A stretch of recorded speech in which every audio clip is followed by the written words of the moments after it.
So hello there and welcome to today's art class. Today we're painting a landscape, and this is actually a photo I took last week. So on my road trip from Toowoomba down to Brisbane, there's some really beautiful scenery and lovely mountain ranges and farms and things on the way. So I actually grabbed this one out of the car window because we didn't stop anywhere, and it sort of worked out okay. And I thought, let's have a go at that. It's a very simple landscape. You'll notice we've got, obviously the sky and the mountains in the background. Then we've got some trees and foliage in the middle area, and then we've got all the grass and the fence in the foreground. So a simple little exercise today, and we're going to get cracking on the first part of the class, which will be doing a charcoal sketch of that image, and then we'll move on and do the colour version. So I'm just going to share my screen now so that you can see what's going on my table. So bear with me for a minute while I press some buttons and get that to do its thing. And of course, it always takes longer when you know someone's waiting. There we go. And in 1 second, that will zoom down onto my table, which is where you'll be able to see what I'm working on. Okay, so this is my camera view, and I'm just going to set the focus so that it doesn't keep wandering around and changing focus during the video. Please do tell me though if the image doesn't look right or if it's starting to get blurry or anything like that, because I can adjust it at this end.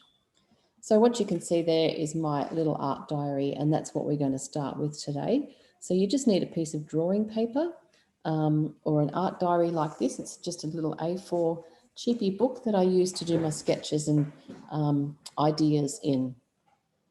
So today's picture is in landscape format, so that means it's wider across the top and narrower down the sides. And so if you can flip your page around to have a landscape format in the same shape as that, then that's a helpful start. So what we're going to do first up is just draw in the shape of the landscape area. So you don't have to do it the whole page size. You can just do half a page or even smaller if you like. This is just a really good little exercise to practice our picture, see where the tones are basically. So what we're doing now is a study of the tones. Once we get the main features in with our charcoal, then we'll start to darken and lighten different areas and really study how everything is as far as the grey tones go. So when you look at this picture in your black and white version, you can see that the sky is actually in two tones.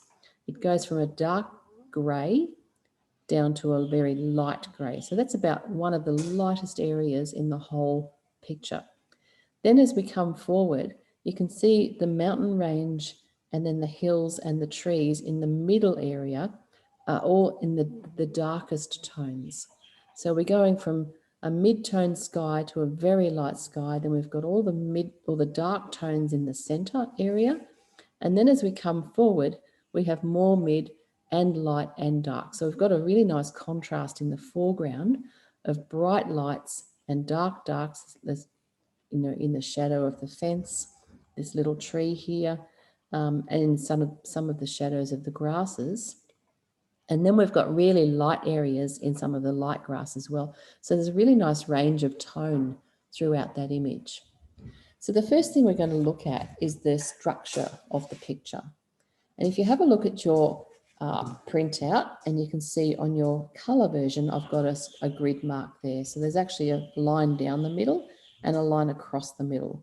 So what that does is divide your picture into 4 segments. So then we can figure out how high above the halfway mark is that horizon line. Where does that tree sit in relation to the halfway line? Where does this one sit in relation to the middle line, etc., etc. So it really helps you to navigate your way around the drawing and get everything in the right spot. So the first thing we want to do on our sketch is to draw up the grid line like that. Now I've done it very rough, If you want to measure it properly, by all means do so. Grab a ruler and measure that up so that you make sure you find your halfway lines. I wasn't too far off.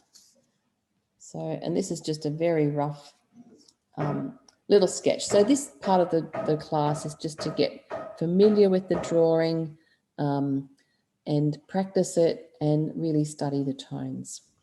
So by looking at the drawing now, I've got my halfway line across there, and I can see that my mountain range sits just above the halfway line. So it sits around about there. So if we draw that in lightly, and then you can see there's the hill that comes down from the left down into the center. So it kind of comes down to that center line. Can you see that hill on a little angle like that across there? And then we have the other hill on the other side. The tree line of that one starts above the horizon line. So we've got this little wiggly line comes down and then across to the center line again. So that we're just looking at outlines of things at the moment. So we're just finding the shapes basically.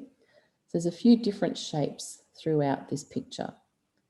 The next distinct shape I can see is this line down through here. So what that does, it starts across this bottom right-hand quarter. I'll just move that over a little bit so you can see what I'm talking about. So see that hill there? It comes down on an angle to there. It starts in this right-hand quarter and then it comes across into this quarter.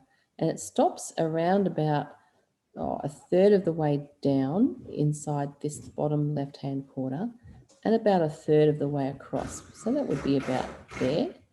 So you could kind of put a mark there and then start across in this quarter and just do your little angled line through there. Lovely.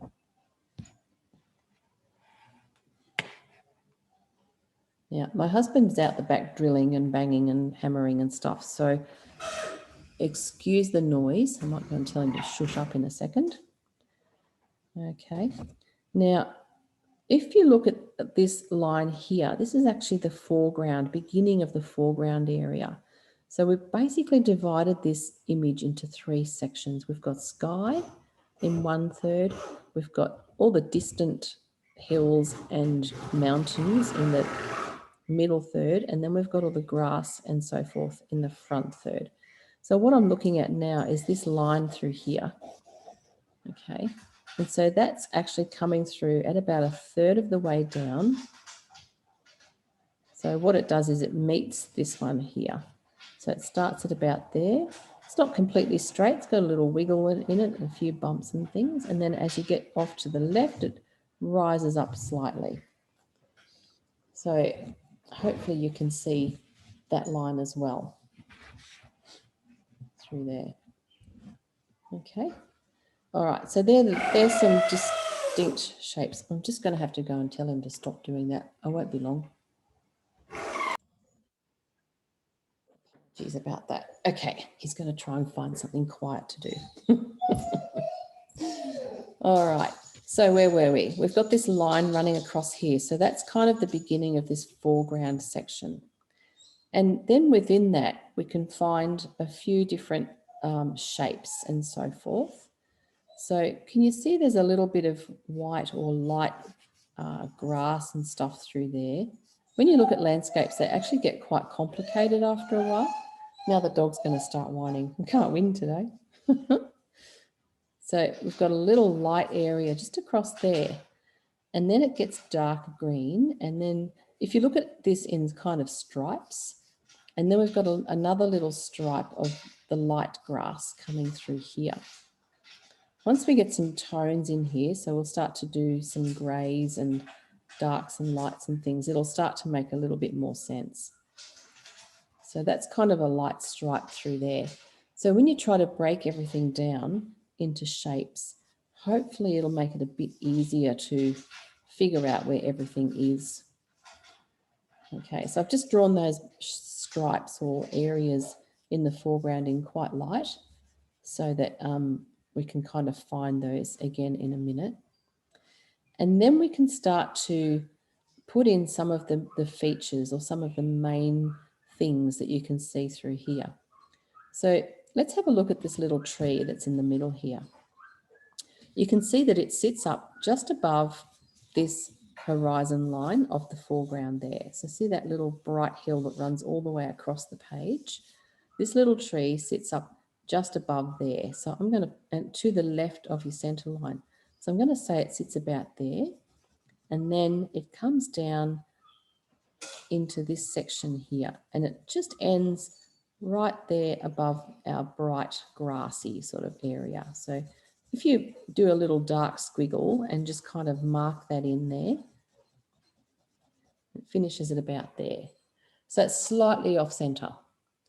Okay, so that's one kind of the shapes that you can see within there, and finding where they all sit in relation to the lines and the stripes and everything else that's behind them. Okay, so that's one main thing. The next one is there's a little tree stump just here, or not tree stump, sorry, fence stump just there. So that's the next little thing. And you just kind of figure out where that sits in relation to the tree, how far away it is from there. And then there's another tall one, which also goes up beyond the horizon of that foreground area. So that's that shape there. And then we've got a little tree stump or something here. Okay, so we've got all these funny little shapes in here. Now, you do have artistic license. You don't have to put all of those in. You can actually take some out or put extra ones in, or whatever you want to do to make this yours.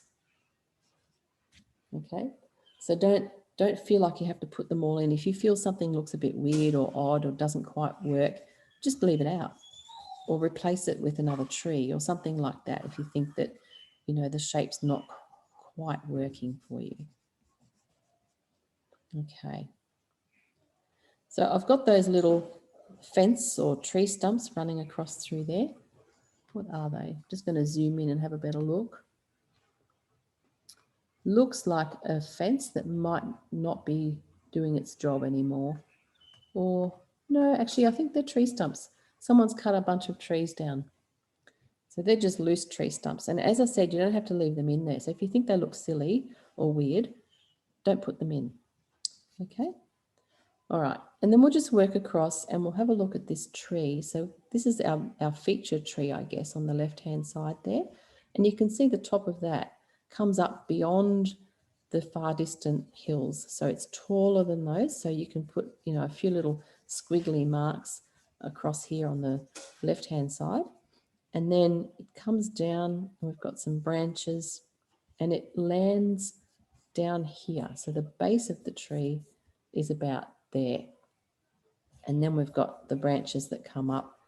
And to do those, I'm just doing some light lines, like kind of squiggly lines. It bleeds off the side of the page, so it wanders away off to the side there. You can't see the left-hand side of it. Branches and a few leaves, just do some light squiggles. I was just saying to Leslie before, she doesn't like doing trees and landscapes. I said, yeah, but it's all just shapes. Just try to imagine everything as a shape. And if you look at it as a shape rather than a thing, sometimes it's easier to break it down and do it that way. Just made my trunk a little bit wide there, but that's okay. So that's basically where the tree is going to go. And we don't need to do a lot of work on that one. So now we've got our basic line work in there and everything's kind of broken up into stripes or sections. Then you can grab your shorter, fatter bit of charcoal. So I like to use a short, fat piece to do my shading with, and then a thin, longer piece to do my drawing with. So what I'm going to do is just gently start to shade in the tones. So now that we've got everything where it needs to be, if you get your black and white picture and have that handy, then you can start to really look at the different levels of grey, basically. So what I'm going to do is sweep across the top of my page with my charcoal, not too hard because I don't want to make that really dark, but it is definitely darker across the top than it is as the sky goes down into behind the mountains there. And you can smudge that off with your finger, so you can soften that off and just gently pull that charcoal down and gradually go from the darker tone all the way to the whitest. Now, in the image, in the picture, you can see that there's clouds there. So if you want to make your clouds more obvious, then just put a very light grey tone over everything, right? And then make it a little bit darker as you come up towards the top of your page. And then what you'll need is a kneadable eraser. Yeah. Let me see what I can find. I didn't have one in my little kit. Open a new one.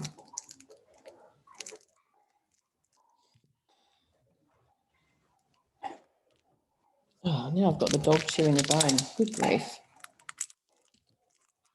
I have to move my recording room into another room in the house, maybe, so it's not near all the racket. Okay, this is a new kneadable eraser, just opened, so I'm just getting all the plastic off it. And so you can use your kneadable erasers to take charcoal out. So where you want to get your whites back in, you can rub it out basically with your eraser. Haven't had a new one for ages. This will be special. Okay, so they come in this colour, pale grey. By the time you finish with it, they'll probably be pretty dirty. So what I'm going to do is just tear a little bit off. I just need a little piece, and I can put the rest of that aside for later. So, and then you can shape it. So I'm just going to shape it into like a rounded end like that. And I want to get some of these clouds in there, so I can just very subtly do these little squiggly marks with my eraser, and it just gently takes off some of the charcoal. If I had more charcoal down, it would be more obvious. I'm not going to spend too much time on that. We can put clouds in later. But that's a great way to get your whites back in. Lovely. All right, now let's look at our distant hills. So this is much darker than the sky, isn't it? So in the sky, you can see we've got the blue sky. It comes down, we've got a bit of white cloud, and then we've got a bit of blue or grey down through here again, underneath the cloud. And then we come down into the blue of the mountains ranges. And so that's kind of a light grey right back there. In that little section there, it's a little bit lighter. And then there's another shape there, isn't there? It's quite dark through there. So we can make that reasonably dark through there. All of that mountain shape at the back there. So you can darken that off. And as I said earlier, if you want to kind of put your finger into it and smooth off the tones, you can do that too. So it's just nice to kind of blend it in a little bit and get a nice smooth kind of finish. So that can be the darker mountain range towards the back there. Okay. And then coming forward, so again, looking at this little mountain range on the left-hand side behind that big tree, we've got a lovely dark hill through there. So we can darken all of that off, right? And then carry that all the way down into this center area. Don't worry about the detail at this point. We're just getting the tones. It's really important to notice the tones, because that's going to become important when you're choosing your colors. Okay, so what I want you to do is just look at the blacks and the greys and all the different range of blacks and greys throughout this section here. And then if you want to get them to look a bit more hilly or more like trees, just do a few little squiggly lines. And where you want some more shadow, etc., you can just press a little bit harder here and there. And use the charcoal sort of on its side a little bit, but tilt it so that you're just touching one end on the paper. And that'll give you a really nice wide sort of soft mark without making a hard line. And then you can do those lovely little squiggly kind of shapes to represent those trees there that are off in the distance. Okay, and there's quite a few little different tones back through there. So you've got a bit of lighter tone through there. That's where the lighter green is. And there's maybe like a little pathway going up through there. So this is when you start to notice all the different levels of green and tones that you can see through your picture. And again, I'm just using my eraser to take out some of the grey. Okay, so we've got all those little dark sections through there. And then we can move across to the right-hand side. And it's a similar scenario up here, isn't it? So again, I'm just going to press hard with my charcoal on one end and sort of do little squiggly movements just to try and get a little bit of a range of tone and make it look like a bunch of trees in the distance there. Coming up through there. See, like that. So that looks like some trees. As I said earlier, it's all just shapes. And trees are kind of soft, fluffy things usually when they've got lots of leaves. So just do soft, fluffy kind of movements. Lovely. And then further in, so in front of all those trees, as you come towards us, we've got this kind of grassy hills. And there's a few little stripes, I guess, or different shades of green through there. And so you can just gently wipe your pastel across in the direction of the hills. So see how they kind of all go in towards the center. So I'm just doing these soft little marks using the pastel charcoal on its side like this. And I'm just pulling it in the direction of the hills. So what's happening is it's picking up the edge of the charcoal because it's not completely round. I've got these little edges on there. And it's giving me the kind of the feeling of the direction of the hills, which is what you want. You want to start to get the feeling of that going on through there. So you can do that quite naturally just by the way you drag your charcoal or pastel across the page. Okay, so that's probably enough information in there now. And then we're going to move forward into this front section. So we've done all of that pretty quick and easy, not too much detail. And then we're going to come forward into this foreground area. And so you can see in the foreground here, this grey is actually a bit lighter than the hills we just did. So now I'm figuring that out. I'm kind of going, okay, my hills need to be a bit darker so that the lightness of this next piece of grass looks light, because I don't want it to be darker than what's behind it, if you know what I mean. So you're always kind of comparing your tones and figuring out, you know, this bit's lighter than that, so I need to darken that, etc., etc. So it's just a bit of a trial and error as you look at your tones. So I'm just pulling my little bit of charcoal again across my page. This time I'm pulling it horizontally because this sort of feels horizontal to me, more so than what the hills did. The hills had a little bit of an angle, but these feel more horizontal. Still feel like I need to darken those hills off a bit more, just so that the lightness of this grass pops in front of the darker hills, and I can lighten that up a bit more just with my eraser now. So it's a bit of a, you know, playing between the eraser and the charcoal to get those tones happening nicely. Still needs to be darker back there. So it's good to know these things, and that's why we do this little practice, because by doing that, you get really familiar with the tones, and then you can figure out which color is going to be that tone when you work in color. And, you know, just having that awareness that this grass area is really quite light. And then as we come forward, we get a bit more detail, a bit more shadow, etc. as you come forward, because everything that's closer to you has more detail, doesn't it? So now we're going to start to see the shadows on these tree stumps. We're going to see a few of the individual blades of grass and all of that kind of thing, because they're closer to us, so we can see it better. Okay, so just coming forward, and what I've done is I've put a little bit of a shadow on the right-hand side of these stumps, just to indicate the direction of the light. So that's telling us that the light is on the left-hand side, and you can also see that where the tree is too, because where he is, so it's dark to the left of the tree, so you've got some kind of dark green grass growing up to the left of the tree there.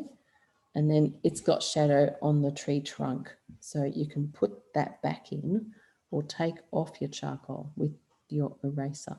And that really helps to get that lovely bit of light coming through on the tree there.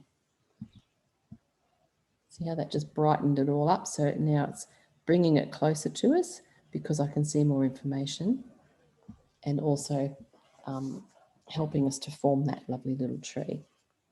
So while we're over there in the tree, we may as well just put a bit more of the foliage in. And you can see I'm just keeping my hand really loose, just doing little blobby kind of marks to try and get the leaves and things going on in there. And because I put the light in there on the tree trunks and the branches just a minute ago, now if I put my little leaves and other branches over the front, it starts to have a lot more definition and also density. So it's starting to look like an actual, you know, full-on tree, not just a 2D tree that you can only see the sides of. So it's good to kind of work in between your lights and your darks. And don't forget, you can press a little bit harder if you want to get a bit more dark going on through there. Okay. So that's kind of helped to make the tree sit where it needs to be. And I forgot there's another tree stump here, just to the left of that big one that's going on an angle. So we've got the big one there. There's a lot of white or light on that too. So you can again use your kneadable eraser to get some more of the light or shine of this, the sun back onto that. And because that's in front of this dark background here and we put light on it, it brings it closer to us again. So all of these things impact on how we see them and where we place them.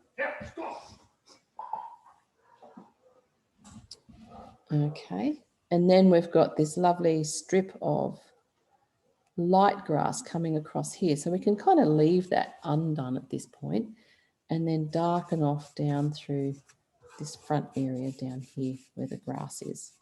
And that's where there'll be a bit more detail. So as we build that up, we can now put in some, little kind of grassy or marks down through the front here. So that gives it perspective, brings it forward, and tells us where everything sits in relation to each other.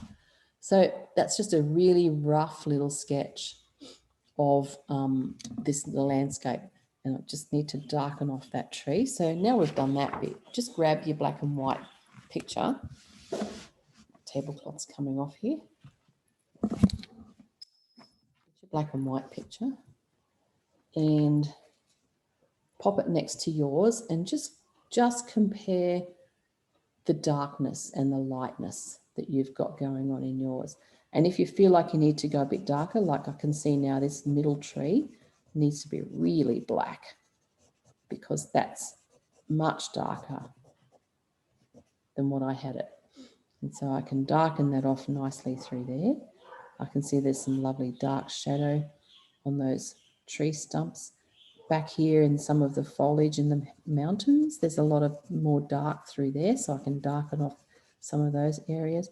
And I'm just doing like squiggly random movements. And it's the same when I'm doing clouds. I like to just kind of do these little wiggly sort of squiggly movements with my charcoal or pastel to try to keep them random shapes so that they're not all the same, and breaking it up a little bit. And then when you're doing that, you kind of vary how hard you press as well, and that then helps to create your lights and your darks. Okay, and then there's also a little row of trees running across here, so you start to see things as you look. And then up on the right hand side again, I'm going to put a bit more dark in there just to emphasize that little row of trees across there too. So when you do this, you get really familiar with it and you kind of start to notice where things are, and it just helps enormously then when you start to do your coloured version, or what we call the real one. Okay. So noticing the lights and the darks. And you can actually then emphasize those even more when you do your artwork. So you notice a lot of paintings of landscapes, and I do adore landscapes, but when people paint them, they often, you know, emphasize the lights and the darks and make it a bit more dramatic than it really is. And I think that's more interesting. I'm just going to shorten this tree a little bit. There. Okay, so if you've had enough of that, then we can now move on and get stuck into the colour version. All right. And as I said before, if you need to lighten anything up or take some colour out, you can do that with your eraser or blend it in with your fingers to get a lovely smooth kind of finish. Okay, so let's get cracking on the next part. I'll put that one aside or keep it nearby if you want to refer to it. It's often good to have your drawing close by so you can kind of look at that again and remember what you did and figure out your tones. So I'm just getting all my bits and pieces now for the colour version. So I've decided to do this on a green paper today. Now, it doesn't matter if you don't have green, any colour will do because we're going to be filling it, most of it in. Blue would be fine because that'll help with your blue sky. Even, you know, a red or a purple would be lovely because that's going to help with your shadows, your undertones and complementaries, oh, excuse me, etc. with your greens. But I thought this was quite a good colour, so I'm going to use that one. And what I've done is taped my paper down onto a little board. So that just keeps it nice and still and flat. That way I don't have to hold it down. If you're on an easel, then that'll help to keep it on a board as well, just so it's nice and flat and doesn't move around too much. Okay, make sure you've got your reference photo in front of you. So I like to prop it up in front of me so I can see it nice and easily. And it's within, you know, view. You don't have to move your head too far or do anything like that to see it. Cool. So I've got my paper, it's taped onto my board. I've got my reference photo nearby. And next thing I want to talk about are the colours that I've chosen. So I'll just put this paper here because what I want to do is put my swatches on to the paper so I can show you what I've chosen and why. All right, so I'll start with the sky. So I can see in the sky, as we mentioned earlier, there's a darker blue towards the top. So this is a darker blue, so like a ultramarine kind of blue. It's quite beautiful. I thought, well, that'll work nicely with that blue. And then we move down into a slightly more cerulean kind of blue. Well, that's what I can see anyway. So I thought, well, that'll be nice to kind of blend down into that blue. And then I've got my very pale blue, which was dirty, sorry. So that's my light blue for my bottom of my sky, for that area there. I have some white to put some clouds in. So a little bit of white. And white will come in handy in the foreground as well when we want to highlight some of those areas with shadow on them. And then I can see, I'll be using these blues again in my mountains. So I can see those in the mountain range again. And then I've also got purple because purple is always a great colour for mountains that are far away. And that'll look, it's very similar tone to this blue, but it's just got that lovely purpley tinge, which always puts something off into the distance. So I've got a nice little purple one there. And then I'm kind of, that's all the purples and the blues and the distant areas. And then I've got quite a few greens because I couldn't decide. So I'll start with my darkest green. So where's that blue? That's blue. I've got a lovely dark green here. So if you've got a phthalo or a lovely dark green, that'll be really nice to get some of your darks in there. And then I've got this green, which is more of a bluey green. There's not a lot of that in there, but I can see some of it in amongst these bushes back here. And that's going to play with the dark and really help to create a nice combination of lights and darks. Then I've got a mid-green. So this is kind of a muddy gum tree green. It's got a bit of grey in it. It's similar to the dark, but it's slightly lighter. So as I said, I couldn't decide, so I just grabbed a bunch of greens. I might not use all of them. I might want to go and get more, see how we go. So there's never enough green. So I've got those greens there. And then I've got this lovely grassy kind of yellow green. And the other green I picked up was this one, which is quite light. It's a nice lime sort of green. So that might be nice for some highlights in the foreground there, just to get a bit of sunshine in there and warm it up. So that's the greens.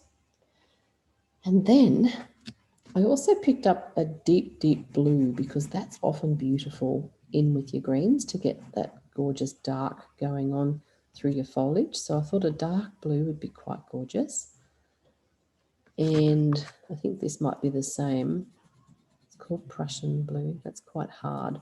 So Rembrandt, pastel Rembrandts are always harder. So they're good for drawing with, but not so great for blending. Slightly different blue, but close. I might keep that in case I want it. Then I've got a brown. So that's always good to kind of mix in with your trees as well and get a little bit of depth. It's also got a nice red base. So your reds and greens are complementary. They look amazing together. And then I've got a grey. I can see grey in those fence posts and tree stumps and things. So there's a bit of grey there. And my final one is this creamy kind of grassy straw colour. So that'll be for those bits of grass in the foreground there. So that's pretty much my palette, which is pretty huge today, actually. I don't normally try, we don't normally have a palette that big, but I think it's because of the greens. I just have to have all the greens. And you'll find you just don't have the right green ever. So I spend my life mixing greens and trying to find the right ones and forever buying more. So that's my base palette. If you don't have all those greens, then we can make do. We can add some yellow to your green to brighten it up, or we can add some red to make it a bit more muddy or more grey. We can work through that as we go. So what I'm going to do is leave that there for you to gather all your colours, and we'll have a short break and we'll come back and get stuck into it. If you want to, while we're having a break, start drawing up your picture, so you could put your grid lines onto your page and start drawing that up, then by all means go ahead and do that. And when we come back, I'll do that bit and then we'll get stuck into it. So we're going to try and stay fairly loose today. I don't want to get too caught up in detail. It's really just sweeps of colour and shapes. And we'll work on getting all of those things going on without getting too into the detail, because when you break this down, it really is just shapes and tones. Okay, I shall see you shortly. What is it, 10:19? We'll come back at 10:30-ish, 10:29 or so. Okay, so had a little break and we're going to get into the next bit now. So I'll pop my sketchbook aside. Keep your little pastels nearby so that they're easy to reach, and you'll see I've got mine in a container, so I like to have each painting's pastels all together in one place, so that if I don't get the painting finished, I can always come back and pick it up tomorrow and I'll know what colours I've already used. So it's really helpful if you do keep your pastels separate for each painting, rather than throwing them all back into your big collection and then trying to remember what you used before. Okay, so I have a ruler and I'm going to use charcoal just to draw up my grid line, because I find charcoal actually comes off this paper quite nicely and it works very well with pastels. So what you don't want to use is a graphite pencil. So if you've got any of those nearby when you're doing your pastels, just put them out of reach, because they don't mix well. And if you do draw with graphite onto this paper, it won't come off, and it's also really difficult to cover with your pastels for some reason. It just sort of shines through like this annoying silver mark that you can't ever seem to get rid of. Okay, so I've got my grid line drawn on there, and we're going to do the same process as before. If you haven't already done this part, you want to find your horizon line or your skyline, mountain line. It's It's usually straight-ish, and it's slightly above my center line. So I'm going to just mark it across there with my ruler. So I'm going to say it sits at around about there. So all above that is sky and cloud. And then we can start to draw in all the other shapes that you can see. So you can see in the back there, there's a dark blue. We might have missed this bit before, but there's a dark blue mountain that comes down to about there. And then there's another line through there as well. I can't really see what's behind that tree very clearly because I've cropped the picture. So essentially we've got one line of dark blue or very dark green, and then that kind of continues through over to here, but that's a separate hill. So this hill that sits closer to us comes down sort of like that. So it goes around there like that, and then we've got one coming down through there like that. And then back over here to this hill. So it's like a little ridge, and it comes across the middle through here. And then we have our little trees that sort of come up around like this down through there. So that's our little tree line on the right-hand side. So the cluster of trees, I'm just moving around a little bit all over the place, following the lines as I find them, comes like this. And then we have another little cluster of trees there. So that's kind of the shape of the trees that I can see in this picture on the right-hand side. And then we have this little gully that comes down through there. Remember that it's quite dark in through here. These are all those lovely dark trees that sit down through there. That's a really nice contrast against this lighter green hill.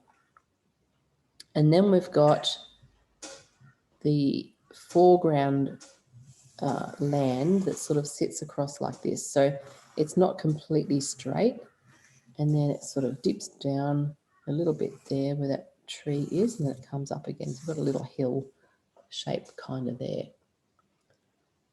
And then we've got another little hill shape in front of that there. So this is kind of the foreground area that's coming across the front here. And then we've got another stripe. So what I'm looking at is the stripes in the grass, the different tones of colour. And you'll see what I mean in a minute when we put some of the colours in there. I'm just going to pop this little tree or something to say there's a tree there through here. That'll be the tree that we're going to put in. Very rough. And it comes up beyond the horizon line into the sky area. And then we've got our little tree here in the middle that sits down about there. That sits about there. And then we've got these tree stumps. That sits up above that line. The tree stump, nearly as tall as the tree, isn't it really? It's closer to us, of course, so it's closer, it's in the foreground. So I'm just going to mark those in as well. And then we've got a couple coming through here. Okay, so there's sort of our little landmark sections that you can kind of see. So next thing we want to do is just start to block in some of the colour. And once you do that, it's much easier to find your way around. So we'll start with the sky and we'll work downwards, because if you're on an easel, that's a good option, because it means that all your dust as you work will drop down into your tray at the bottom of your easel.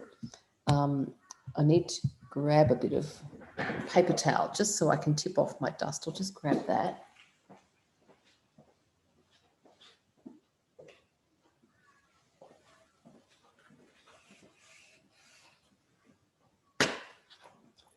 So when you're working flat like I am today, you'll find as you go that you'll gather a fair bit of dust on your paper.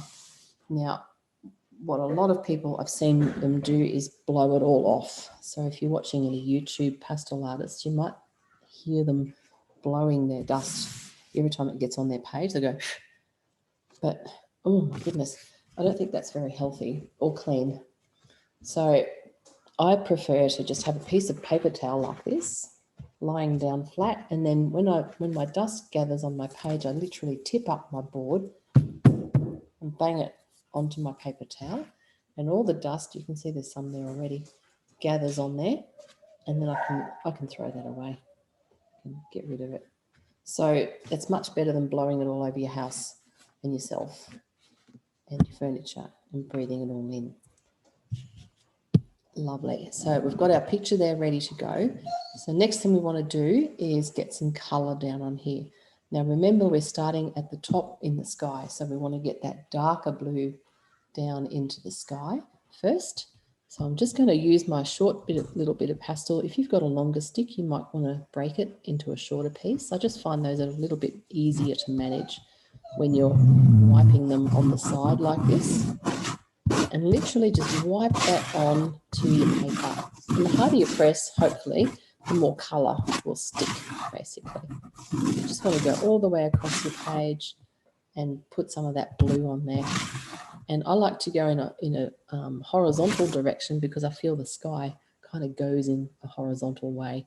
So rather than rubbing up and down, unless you want to have that, painterly effect, to keep it lovely and smooth, I just like to go sideways. This is my next blue. So this is my cerulean blue that I picked up, which I thought looked quite lovely as well. And there's also some of that down in here. So while I've got it in my hand, I'll put some of that down here into my little mountain range. Okay, because whatever's in the hills or the earth is going to be reflected from the sky. So if you've got a blue sky and you're doing, say, water, you'll always have those same colours in your, landscape or your ground as what's in the sky.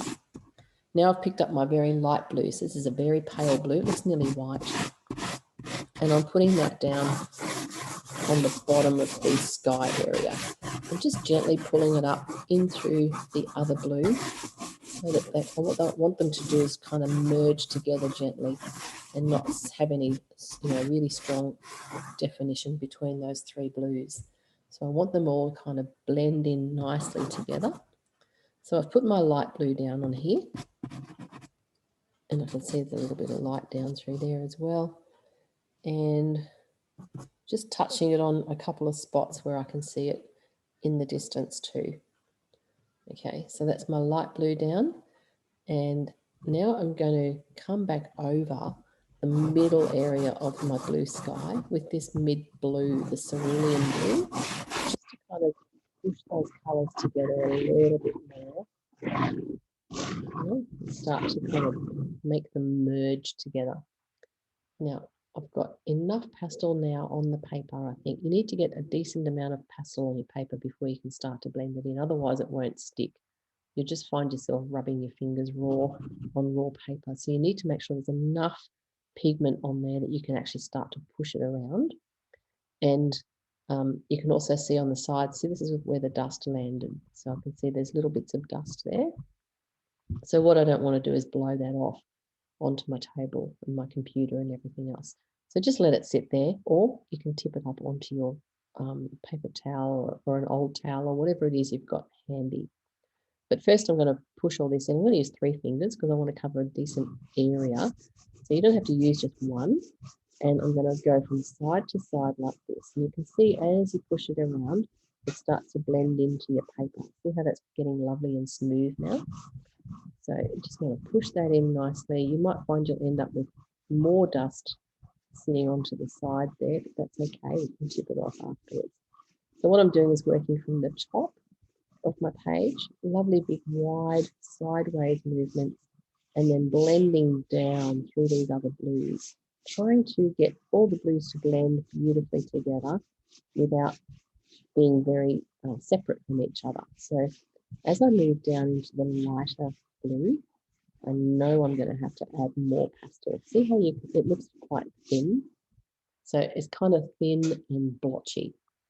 Now, you could leave it like that. If you like the look of that, you're more than welcome to leave it like that.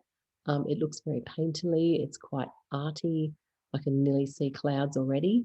So, you know, if you want to let that sit as it is, and if you are relying on the color of your paper too, because we can still see the green paper through there. And if you like how that is, then by all means, let it sit there, let it be. Maybe you're working on a blue paper, so that will help to create more blue in your sky. Or you might want to blend it in and get it really, really smooth. So if you want to blend it even further, I quite like how that's looking, but we will put some more on just so you can see what happens. So I've pushed all that in as much as I can.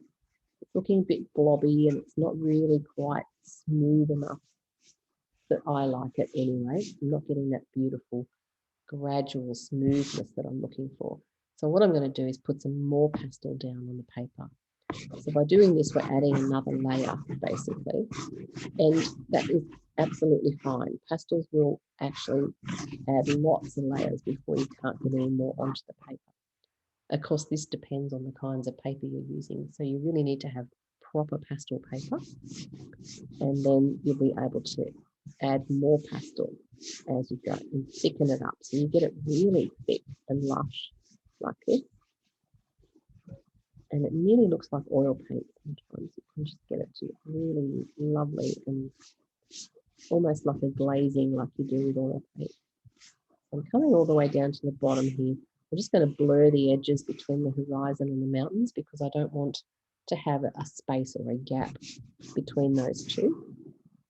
So that's much nicer blended now. See if I'm doing this big wide movement and kind of pulling the colours together. So as I'm coming up and then back down again, I'm keeping my finger on the paper. That's the secret. Don't lift your finger on and off all the time. If you keep doing this, you get uneven marks, you get fingerprints in there, it doesn't spread properly, and it just gets really messy. But if you want a lovely smooth coverage like this, you've got to keep your fingers on the paper. Don't lift them up. Keep them on there and just keep rubbing them across until you get that beautiful blend of blues going on. Okay, so that's the secret. You've got to keep them on there. So many people keep lifting and, you know, up and down and up and down. For this effect, that doesn't work. Now I've got blue all over my fingers, which is kind of cool. And that's another reason to have paper towel nearby. You can literally just wipe your fingers off on that or have a little hand towel next to you. If it's wet on one end, that's even better because you can clean your fingers off really well with the wet end and then dry them on the other end, and then you're ready to go with a new colour. So it hasn't come off completely, but it's probably enough that it's not going to worry me too much.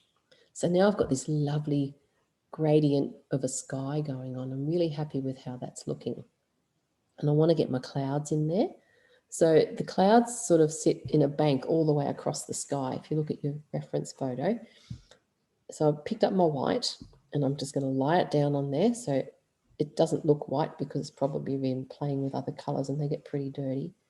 Give it a wipe on your paper towel if it's got other colour on it, because you don't want to kind of contaminate your painting with other colours if you can help it.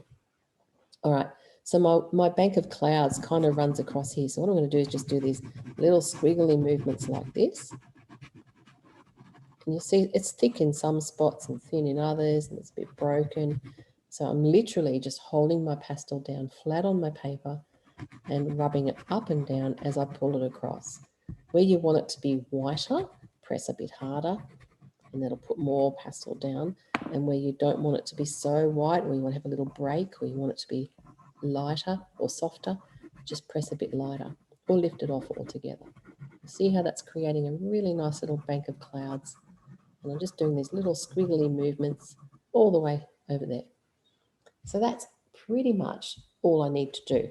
If you wanted to, you could add a few more little blobby ones. I can see there's one there and there's one there, and add a couple here and a couple over the side there, just to make it a bit more interesting. Now, essentially, you could leave it just like that if you're happy with it, or if you wanted to kind of push it in a little bit, you could dab at it and blend it a little bit. Be careful because it's a small area and you don't want to smush it around with your fingers too much because it's just such a small area. But by doing that with your fingers, little curly kind of fluffy movements, just gentle, just dab. Don't drag it because you'll lose that fluffy effect. Little dabbing movements like that, very, very gentle. And you start to see clouds. Amazing. So that's probably all we'd need to do for that little bank of clouds in there. If you, by all means, if you want to put more detail in, you can, but I want to get stuck into this landscape. So let's get down into there. All right, so now you can see at the back there, remember when we were doing this before with the charcoal, we saw there was a lighter blue area back here. So I know this is my dark blue, but what I'm going to do is put a bit of light blue over it just to lighten it off. So it's kind of lightish blue, far away mountain range. And then there's not a lot of variation in the shape. It's sort of nearly straight. It's got a couple of little bumps in it. So I'm just going to put my dark blue on there. I'm just lightly drawing a line across like that. Okay.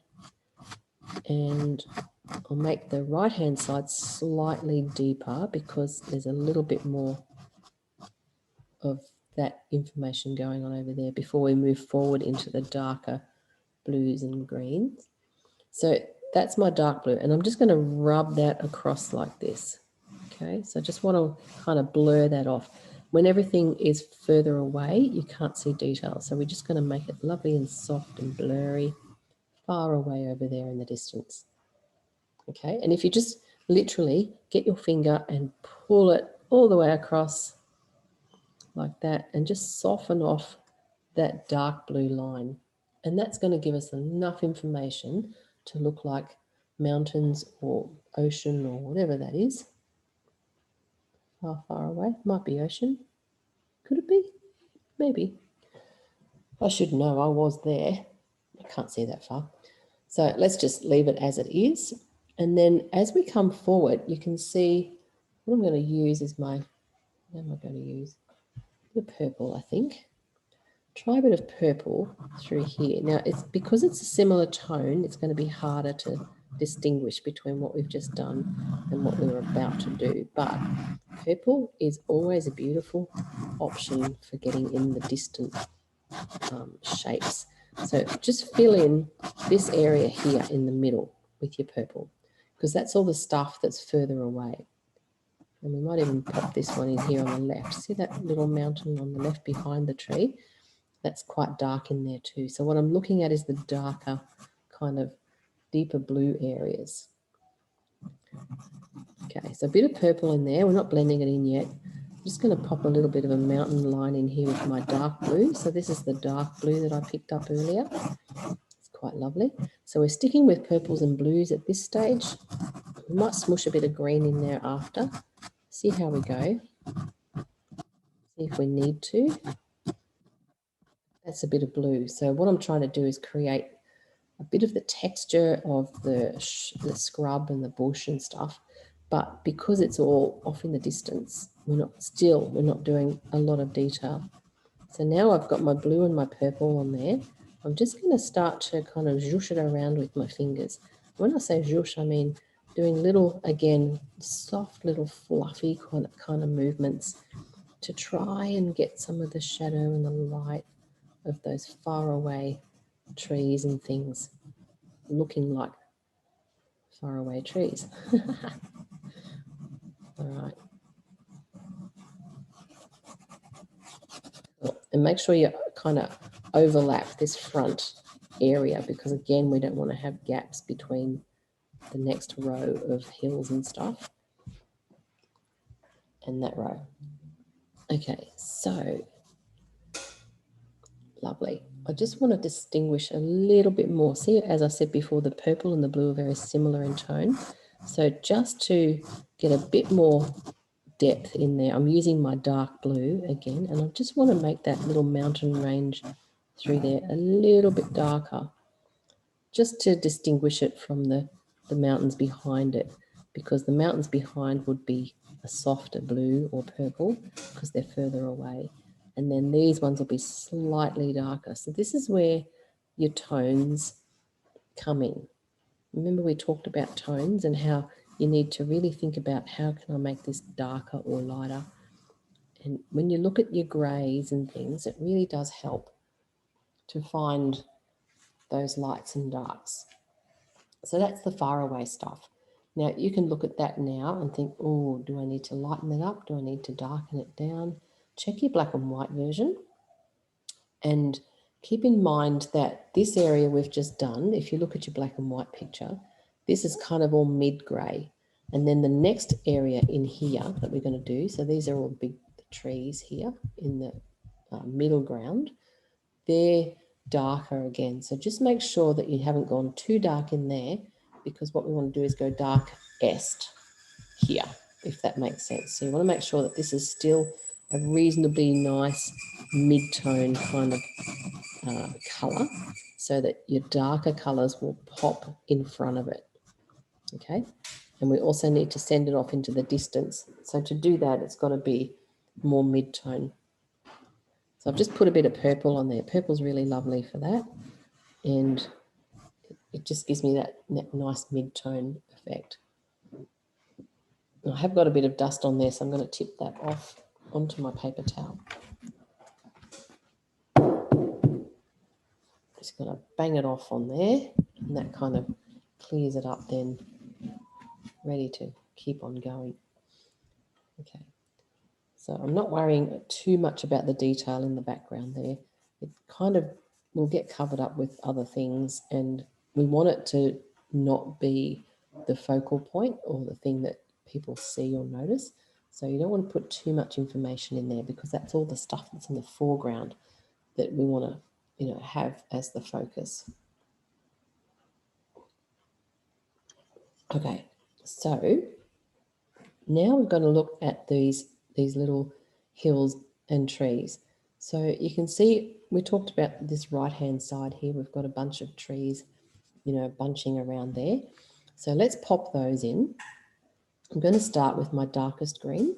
So that's this dark, thick, big, chunky one. And literally just, again, do these fluffy sort of movements. And this one on the right starts just up above the skyline. So if you just do squiggly movements like this, bring that down, cross through there. Keep your movements kind of loose and squiggly and a little bit random if you can, because what we're trying to do is create this kind of natural feeling of the trees. They're not all the same shape and they're not all the same size. So we want to try and keep a bit of variation going on without getting too caught up in the detail. So you can see there I've pressed hard in some places and lighter in others, and that's creating a really nice range of tone. Okay, and then we're going to move over here into this little area and do the same sort of thing through there. So again, just using your dark green and remembering that this is one of the darkest areas of the painting. So we want to make sure we get that nice and rich and dark through there. You can see there's some little trees right on the edge of this hill, and there's sort of grass, and then there's more trees as they come down through here. So I just do little squiggly kind of movements with my pastel to try and keep it as natural looking as I can. And it's on its side, so I'm getting actually quite a nice wide sort of mark through there. So it's kind of filling in a lot more area than it would if I was just using the tip of my pastel. Because when you use the tip, you just get lines.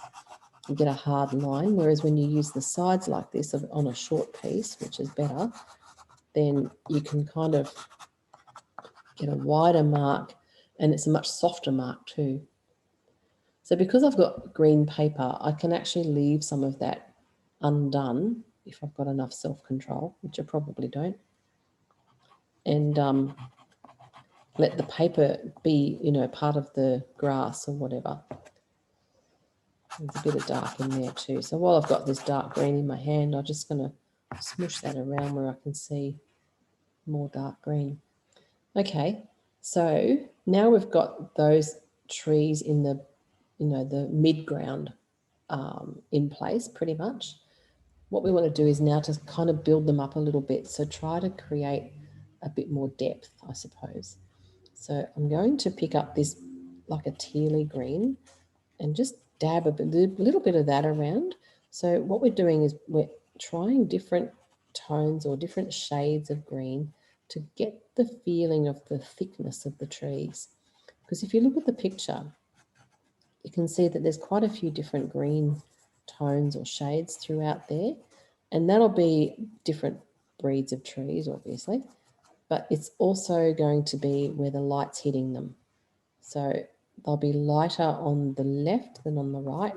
And so we don't need to worry too much about that. You just really want to get a little bit of variation of green in there just to start creating the feeling of the thickness and the density of it. While I've got this in my hand, I might just zhoosh a bit of it through here. Make that a bit of an underpainting around that area through there. So noticed I pulled this down in that direction because that's the way those hills kind of roll. So I'm trying to create that flow of the shape of the hills. Okay, so I've got 2 greens in there now, so I'm going to add another one. This is a little lighter. So again, same sort of thing. This is, I really like doing trees. I know lots of people don't. It doesn't excite them at all. But once you kind of get the hang of it and figure out how to move your pastels to create this lovely cluster or bunch of tree feeling, then it becomes quite fun. You can see I'm holding my pastel in the same direction, and this is a longer piece of pastel, so I tend to be making more lines than anything. And because I'm holding it in the same direction, everything looks like it's going in the same shape. So to vary that, you've got to try and kind of move the pastel around in your hand. You can even swing your painting around if you wanted to. So I'm just literally dabbing some of this brights onto there, okay, just to get the feeling of the variation in the light. I'm just going to pop a little bit of light through here because there's a little hill there. So see those little things like this. It's probably a bit soon to do this yet, but see how you can kind of highlight the bright areas, and then I don't know, I get joy when I do that. I think, oh, I'm just going to put that in there because I want to see how that's going to be. And then it makes me happy to carry on with the hard bits because I know I can come back and brighten this up and get a bit of fun out of that. So, you know, if you're struggling a little bit and not enjoying it, then do something that's going to give you joy in your painting, and it'll kind of then enthuse you to, you know, carry on with the complicated parts, because then when you get to putting the lights in or the brights or whatever, it's a happy experience. Or maybe that's just me. That's how I roll. I've just put a bit of this muddy kind of green into these hills here. So what I'm doing is I'm going to build up my range of tones through there, because I can see there's quite a lot of different greens in amongst that area there. And so to start building that up, I'm just picking up different colours and zhooshing them through. Okay. So while I've got this muddy grey green in my hand, I'm going to come back into my trees and put a bit of that in there as well. So see how I'm just slowly building up the thickness. And as you do that, I haven't blended any of this, but as you do it, it kind of just gets lovely and thick and lush and starts to look like trees. It really does. You just got to keep sticking with it. Okay, it's going to need a bit more dark in there soon. Be careful of making patterns. I've just seen a big stripe that I've made. So try not to make too many patterns, although trees do often grow in rows. So, you know, be mindful of the shape of things and how they kind of all work together.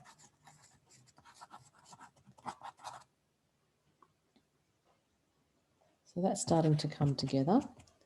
And then a bit of that over here on this other side as well.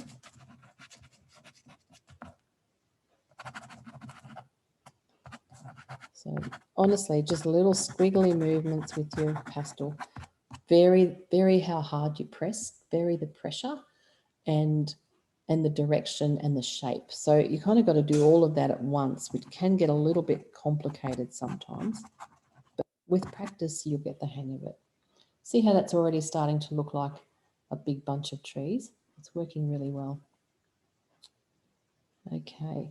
Now remember I said up inside here, on the left-hand side, there's a little bit of grass or, flat land. So to kind of illustrate that, I'm just using my mid-green. It might be a bit bright actually, just to put some of that down. No, it's too bright. So I can dab it in with my fingers to grey it down a little bit. So if you ever find something's too light or too bright, just give it a little dab with your fingers and it'll push it into the paper and make it not so bright. This pastel, I know it's darker than my paper. I was going to say it's nearly the same colour, but it's not. Okay, so if you do want to dab some of this in with your finger, you can just literally dab it. Don't push it or blend it, just dab. So push and dab with your, lift and dab with your finger. What that will do is blur things off and send it off into the distance even more, so we can't see too much detail. So this area here, I feel like I need to add more darks. If you look at the picture or your reference photo, you see there's a lot more dark in there. So, and I want that to be darker so that this hill here becomes a little bit lighter, and then I can go lighter again as I come forward. So I'm going to use this really dark blue, see what happens. I don't know if that'll be dark enough, but I feel like it's definitely on the right track. So again, just little squiggly sort of funny little movements like that. Ooh, that's quite nice, isn't it?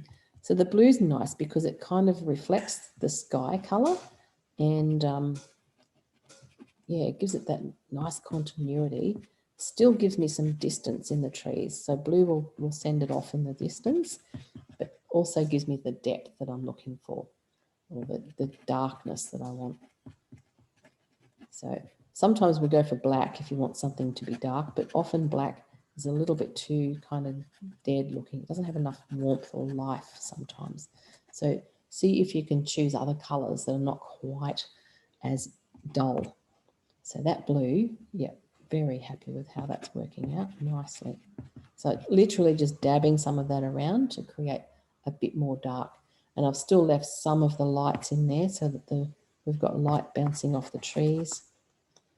And again, on the left-hand side of that tall tree, see there's a little bit of a shadowy kind of thing happening there. I'm going to use my dark blue through there too.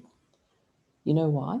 Because when I come in afterwards with my light green, this is my lightest green, if I put that there against the dark blue, it's quite impactful. So you kind of got to think ahead a bit and go, okay, if I use that and then put that light green there, is that going to be enough contrast to give me some nice drama? And I think it is. I've got to put a bit more green in here just to break up that little bit of blue shadow. There we go. So, and then we'll pop the tree in. I've lost my tree, but we'll pop that back in after. And so, yeah, just give yourself a little bit of a taste of what this is going to look like once you get those light greens in there. Quite gorgeous. See, it's starting to get really warm and lovely now with this green. This is one of my lighter greens. It's a little bit limey. So that's what I'm going to use in this row of grass here, because that row there is probably the brightest grassy area through the picture. In the front here we have a little bit of that, but it's a little bit more grassy green than your light yellow goldy green. Okay. Anyway, I'm jumping ahead. Let's go back to our trees with that dark blue, and we need to pop a bit of it over here in this little group on the right as well. Darken off under there. Just think about where the shadows are. So under the trees is where it's nice and dark. That's where the shadows are. So we need to get a bit of dark at the bottom of the trees or at the bottom of your shapes so that it looks like we've got the tops are lighter. Okay. Lovely. And down through here, there's some little trees there's a little cluster of trees just there. Again, just little soft movements, soft lines, and not too much detail. They're just blobs of colour, honestly, little smushes. And I can come back again with my mid-green now and kind of just do some little up and down lines that will maybe look like trees. So you can kind of keep coming back in with your other colours. And then where you want to put a bit of light on the tops of some of them, what will we use? This one.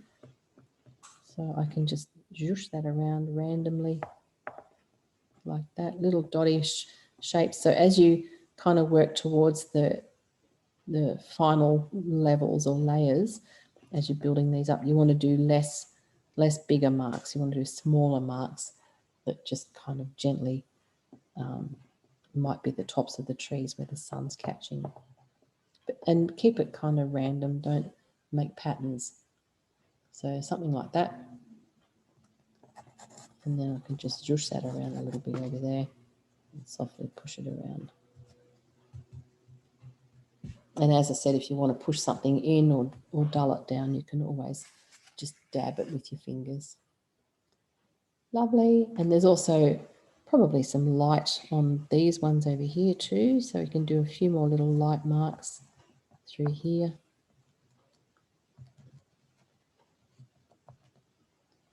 Doesn't have to be much. Okay. Cool.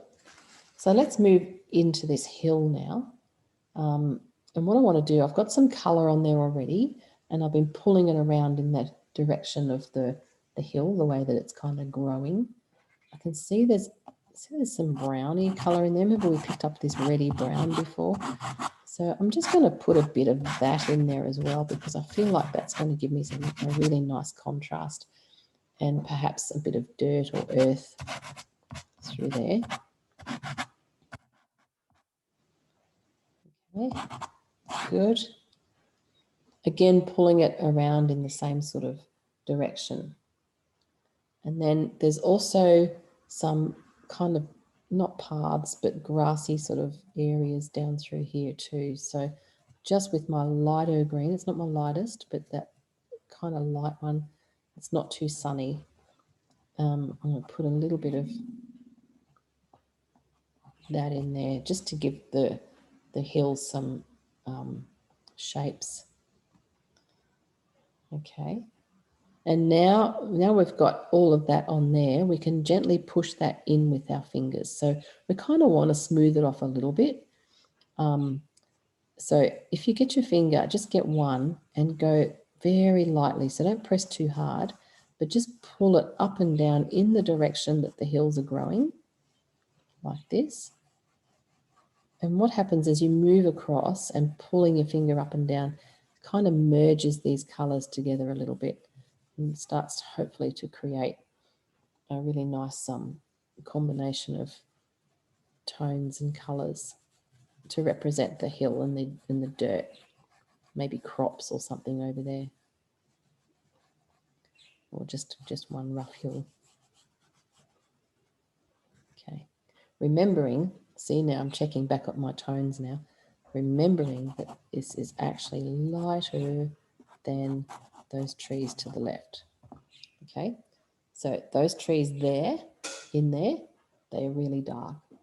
And now I'm kind of doing this and thinking, oh, maybe they're not dark enough. Do I need to add more dark into that just to get the contrast between these two sections?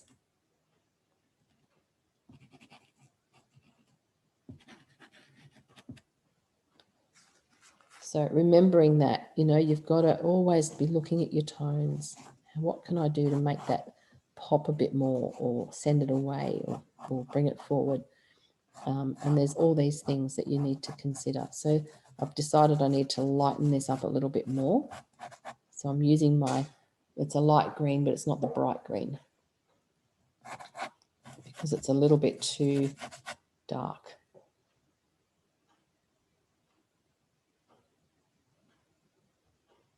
Cool. So that goes down through there. And again, you can just lightly push that in with your fingers. Look at the shape in the hills too now. So we've done all this beautiful pulling it in the shape of the way that it grows. But now we've got all these little bumps and divots and lumpy bits. So you can kind of now, if you've got another layer of green over those other colours, you can start to sort of wiggle your finger around in there and try to get some of that bumpiness going on.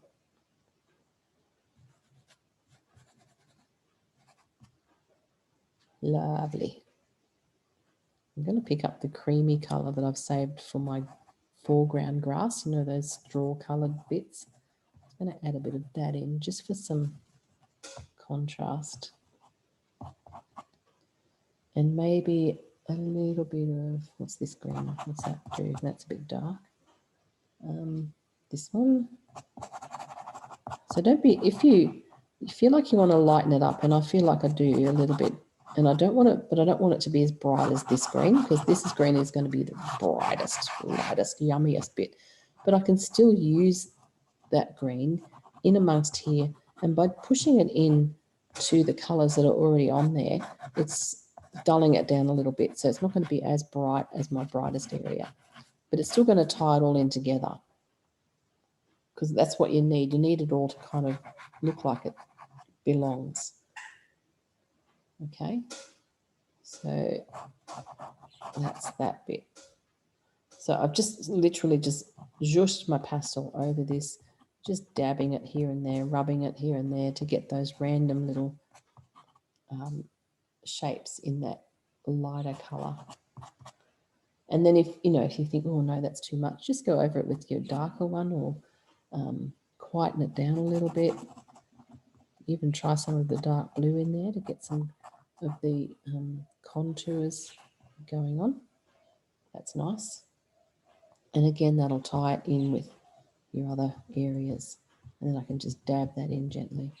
So after a few layers and a few different movements, that little hill's now starting to take on some life.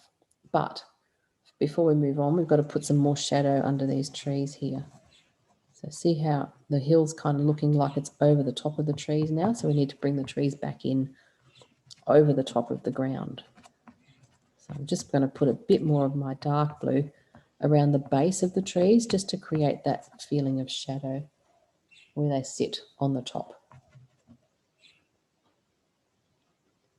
Okay, so back and forth, layer, layer, layer. And then we've also got a couple of little trees down through here, little shrubby things just on the hill. So you can use your dark green or your dark blue just to do some little shapes to indicate those.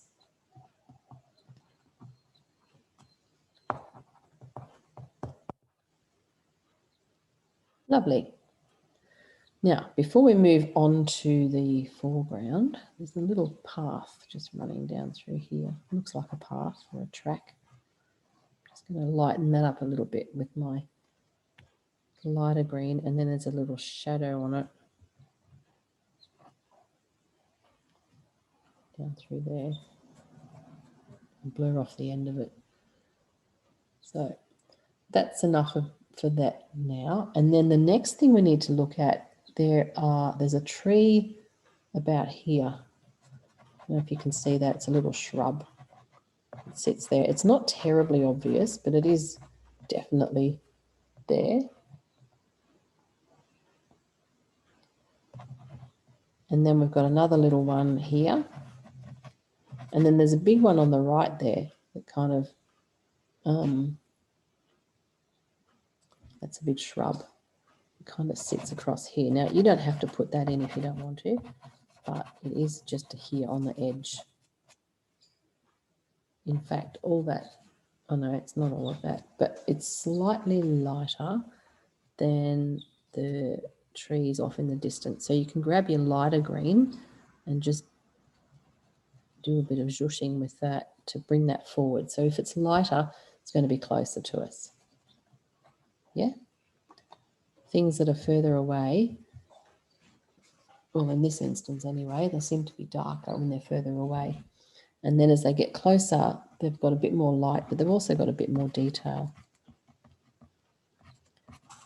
And this one here on the right has a bit of yellow. It's kind of got this yellow leaf on it. So it's a different brand, I reckon.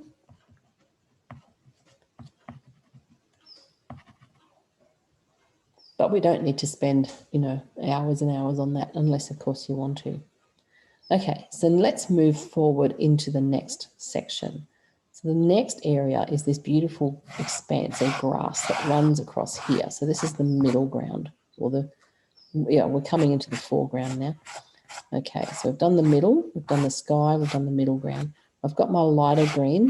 This is not my lightest, but it's pretty close. And I'm just pulling that across to fill in all this beautiful green grassy area. Okay, so that's coming through there. It's not exactly straight, but it's got a lovely sharp edge. So if you want to use the edge of your pastel just to get a hard line across there, then that'll kind of define it and bring it nice and close to us, and it'll separate it from everything else that's in the background. And then you can just flatten your pastel out and sweep it across and get some pigment down onto your paper. Don't worry about the tree and stuff that's there. We can put them in after. Okay, so that's super bright. Love it. And now I'm just going to pull it across with my finger, again in a horizontal kind of direction because that's the way the land lies. So just pulling it across like that. I don't mind if there's some shadow and things there, because there are, you know, there's dips and bumps and all sorts of bits and bobs going on. So I've just left a little bit of a place where that tree is going to sit. Okay, so it's really bright. If you feel like it's too bright, you can get a duller green and just sort of zhoosh it over the top and, you know, quieten it down a little bit. So have a little bit of a play with that and just see what you think and how you feel about the colours and how that's looking. And if you're not sure, sometimes when you're sitting close to something, you can't really see the forest for the trees, so to speak.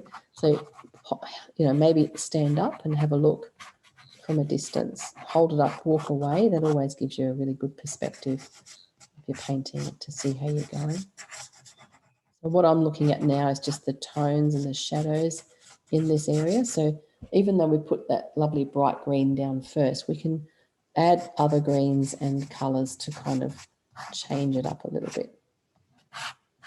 Now there's also, it's that bit there, that's that bit there. Okay, I'm going to pop, well, I've got this other green in my hand, I'm just going to put a bit of that in this foreground area as well. So I feel like this area is not quite as bright green as the bit behind it. So I can just get a bit of pigment on the paper there. Sometimes you just got to, you know, get the pigment down and then work on the detail as you come forward. So that's usually a good way to operate with pastels, is just work on getting the pigment down on the paper first so you've got something to work with, and then you can work on the detail and all the shadows and bits and bobs by using different tones and different shades. Okay. I just love green. It's my thing. I really love green. So if this is too much for you, then by all means, you know, quieten it down. But I really like the brightness. So what I'm looking at now is I've picked up my lightest green. So this is a really limey, bright green. And I'm looking for the bits that I can see that are catching the light. So you've got to kind of look a bit harder sometimes to find where the light's going to be hitting the grass. So if we know that the sun's on the left and it's hitting the grass, then it's going to be just catching it in a few little spots. And so when I'm using my really bright greens to highlight certain areas, I just like to just not put it in too many places because then it loses its wow factor. So you just want to have it in a couple of places to really add that bright, bright highlight. And I can see over here on the right side, on the edge of that grass there, is lovely and bright. So that's where the sun's catching there. And then over here, just on the right side of the tree, there's a little dip. And I think the sun looks like the sun's catching in that bit there too. So see how that just gives me a couple of places that are nice and bright, catching the light and giving me a bit of a wow factor. So as we're coming forward, we're working more on the detail and focusing on that kind of thing. Okay, so where that bright bit is down here, I've got to have a dark near it to make it look bright, if you know what I mean. So if you're trying to make something brighter, then often you'll need to have a dark next to it. So that's why this back area, this mid-ground, had to be darker than this front grass section. Otherwise, it just wouldn't sing or pop. Okay. Now I've got that in there. There's a bit of dark through there, so I just want to put a bit of shadow through there. I'm going to push all of this in with my fingers because I want to start now getting some of the detail of the grasses in there. And of course, those little stumps in the trees and things. Okay. So just pushing that through. I'm just going to go up and down on some of this stuff in the front. I did pull it across, but now I'm going to do these little up and down movements because I'm trying to create a grassy effect. And as we get forward into the foreground and the grass is closer to us, it's going to be doing that, isn't it? It's going to be growing in that direction. So I want to start working on making that look like it's going vertically. This is just the underpainting, so it's not the detail yet, but always thinking ahead, figuring out how's that going to work with that, etc., etc. Now, before we move on, I want to get some of this, see this little bit of light grass back here? There's some light grass there. That's that kind of straw coloured stuff. What I've just done is lie down my pastels. This is my straw coloured pastel. It's a bit dirty. It's got green all over it now. And literally just pull it up and down and vary the pressure a little bit. And hopefully that'll start to look a bit like grass because of the direction I'm pulling it in. And I'm also getting a sort of a smooth, like a loose, wide mark. So I don't want to, if I use the tip of this, it'll give me sharp, hard lines. And I don't want to do that because this is not close, it's further away. So I just want to keep it sort of blurred. So that's that bit of grass there. And then we've got, there's also light grass here. I'm just going to mark it in where it's got to be. Okay, so there's some light grass and it comes across here. Again, I'm just running up and down with my pastel like this. So I'm trying to get that vertical feeling of it, but a nice broad sort of mark so that it's not too defined. Okay, so that's about where all that light grass sits. And I'm going to come put more in after. And then there's a bit here in the front too. So I'm just changing the direction a little bit because this sort of all looks a bit flat. It's just a little bit there, and I'll merge that in with my greens after. Okay, so what we've just done is kind of blocked in those light areas that we need to sort of make sure we don't lose, you know. We want to try and keep them fairly clear. It looks like there's a path or a road or something through there. I don't know, but anyway.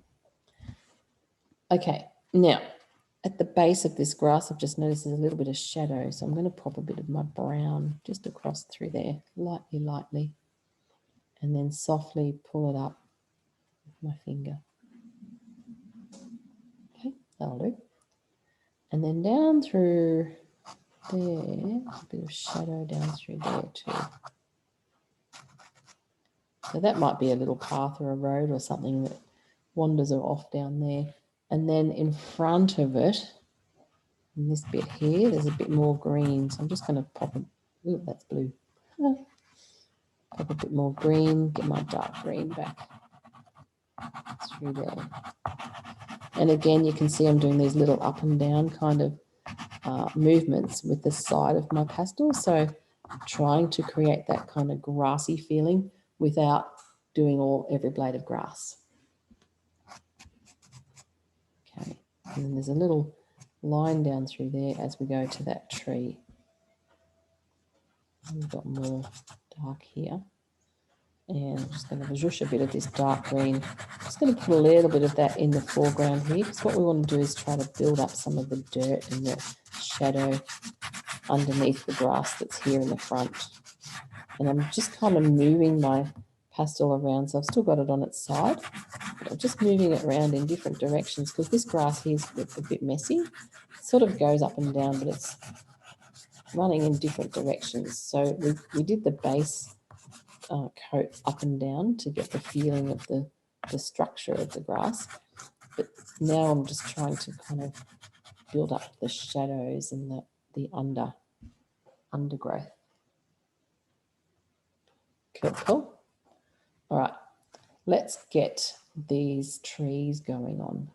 So what color do we want to do the tree? I might just stick with my blue. This tree on the far left. So I'm just going to draw in the trunk. So just a line up. And then as you come up, we've got 3 main branches that spring off from that. So you've got one in the sort of center, and it's got a bit of a wiggle. So it doesn't matter if it doesn't look exactly the same. Who's going to know? And so I'm just doing a few random lines like that. You might find it easier to use a pencil if you have pencils handy. Even a charcoal pencil, like a black if you needed to. Jeannie? Yes. What color are you using for the tree branches, please? That's the darkest blue. I just picked it up because it was dark. Thanks. Yeah. It doesn't have to be that one. It was just what was there. Because I know I'm going to add some greys and some lights to it to get the shadows happening. So I just wanted to get a base skeleton of that first. Okay. But as I said, if you wanted to use pencil, so this is a white charcoal pencil, or pastel pencils. Where are they? Got a brown one there, Carbothello. So pencils are really good for doing lines like this. If you can't find an edge on your pastel, then grab a pastel pencil, because that will help you get a finer line.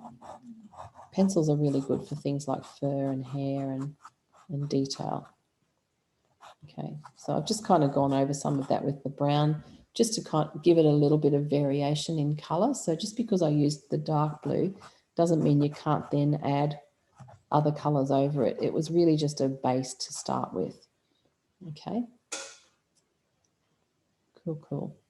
And then I'm going to keep my brown pencil there for me. Now I'm going to pick up my white charcoal and just notice on the left side of some of these branches, it's quite light. So these are the little highlight things that really make a difference to your painting. It's about finding where the light is and marking in those sections. Now, it's not, they're all broken lines because they're crisscrossing over each other. So, you know, where there's a light bit, there's probably a branch or a leaf or something in front of it. So we've got all these little broken kind of lines of light. So try not to do a whole continuous line of light on those branches, because they'll be interrupted with other marks or other parts of the tree. I've just spotted a lovely branch popping over the side there. So I used the dark blue because I wanted to get the drama of the dark, and I know that when I put the white on, it's really going to make it pop a little bit. So see how just by highlighting a few spots on those branches and trying to keep them off to the left-hand side of the branches, because I know that the light's coming from there, it's just started to really bring it to life and make it shine. Now, if you wanted to, you could potentially, I'm going to see if this will work. I've got my brightest green. I'm just going to go over a couple of these areas with my brightest green, see if I can add a bit of sunshine. Because I've used white, but often white's not quite sunny enough. And so a bit of yellow or something with a bit of warmth in it might be just a bit more interesting, you know? Cool. I like how that's happening, but I do love warmth in my paintings. Okay, so next thing I want to do on that little tree, now that I've got my branches in, I've got I did it with the dark, so I've got my dark sides, and then I've got a little bit of light here and there, maybe a bit too much. But I know that once I start putting in the leaves and zhooshing them around like we did with the bushes before, it's going to lose a lot of the detail. We're going to cover up a fair bit of the tree and the light and so forth. So I'm not too concerned if I've kind of overdone it a little bit, because I know I can sort of soften it off and quieten it down. So I'm going to start to do that with my green now. So if you notice the actual tree, you'll see it comes up above that horizon line. I'm using the edge of my pastel. So I don't want to make a hard line, but I'm just pressing pretty softly with the edge, because if I use it flat, it's going to put too much pastel down and make it too big. So this is where I just want to do the soft little squiggly lines like this, using the edge of my pastel. And to do those lines, I don't actually lift off each time I make a mark like this. So don't keep kind of dotting on it. Just keep your pastel on the paper and press and then lift. Not lift all the way off, but just vary the pressure so that you start to get this lovely natural kind of leafy effect going on. And we're crossing over in front of some of the branches now. So see how that's now bringing those little leaves in front of my branches, because I've come across the top of them. And now the little bright bits that I put in, some of those have gone, and that's okay, or they get lost in the distance. But that's how you kind of make the tree look like it's 3D basically. And this is my darkest green, so I've put my darkest green on there first. I'm going to add a couple more greens. I don't want to overdo it too much though. I can always come back and put more branches in if I want to, but I quite like what's going on with that. So that's my darkest green, and then I want to lighten up those leaves just a little bit to catch some light. So I'll try this one. Might not be yellow enough. Yeah, that's quite nice, isn't it? So see how the lighter green kind of glows now over the dark green and over the background. So again, making sure that background is a little bit darker so that these light bits of green and tree can sort of pop on top and sit there and shine. So try to keep your leaves sort of random, remembering that, there's all these other little branches coming off the big ones. And so they're in kind of funny little clusters, but it's really just about putting shapes down onto your paper. And I reckon that might be enough information at this point. You could spend hours and hours building that up even more. You could put more greens in, but I think we might leave it right there before I wreck it. Just bring that dark down a little tad more here. So you can see there's a bit of dust that's gathered now around the tree. So I'm just going to tip all of that off.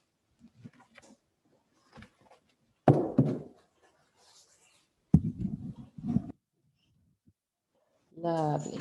You could potentially pick up some of your brown and put a bit of that in there, because there is a bit of reddy brown in there. Let's just pop a bit of, smoosh that or a bit of that around. Just gives it a bit more of a gum tree kind of feel. Lovely. There we go. So that was a quick little tree. Easy peasy. Now, just want to lengthen the trunk a tad. I'm just going to use my brown pencil there.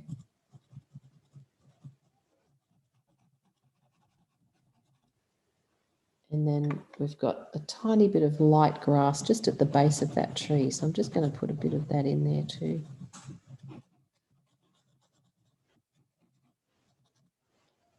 And again, that sort of helps to highlight the tree and bring it alive and bring it forward a little bit. Okay. Smush off a bit of that. And we've still got that lovely dark shadow thing going on to the left of the tree. So next thing we want to do is put this other little tree in. Now, if you don't want to, you don't have to. You can, literally sit back now and look at your painting and think, okay, so what else do I need to add in there? Do I want to put all those stumps in there, or fences and bits and bobs, or not? So you get to decide. But I think it would be nice to pop that little dark tree in the middle.